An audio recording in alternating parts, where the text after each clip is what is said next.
Beggar Boy by Kalilah Enriquez. Miss, please for shilling. I hungry bad.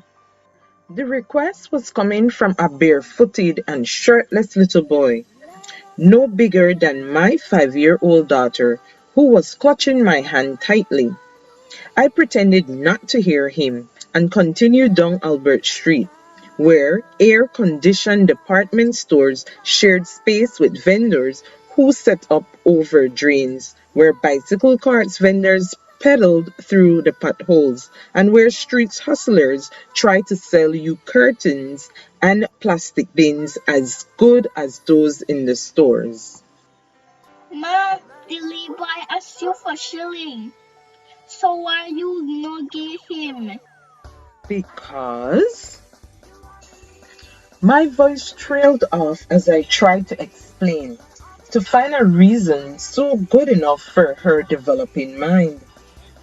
Because his ma and pa can go work, I thought of saying.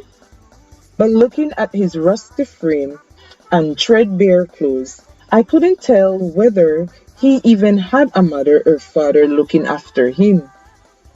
Because he could be in school, I thought of saying next, but it was Saturday. Because it's no good for children to beg, was my final explanation. I looked down at Angie, her eyes flying saucers probing the universe of my face, her mother's omniscient face, which knew the answers to every question that could ever be asked. Let's go give him the shilling, I told her.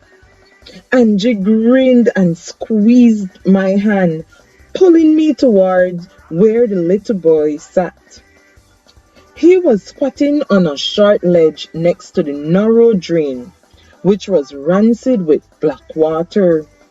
Garbage and rotten food floated in it like boiled eggs and stuffings in the spicy soup chimole. I unzipped my handbag and took out my purse, opened it and selected a $5 bill. With an air of beneficence and turning to my daughter to make sure she saw my kindness, I handed him the note. The little boy plucked the money from my fingers and dashed across the street without a word. He never said thanks. No chuma. Angie said. No, babes, I answered. You are supposed to always say thank you when someone gives you something. But even if they don't say thanks, you should still be kind to people, I remarked, making sure the lesson was not lost. I pulled Angie into one of the department stores, and a few minutes later, we emerged with a small shopping bag. Ma, see the little boy there? Said Angie, pointing across the street. I followed her little finger to a weary lady standing in front of Gomax.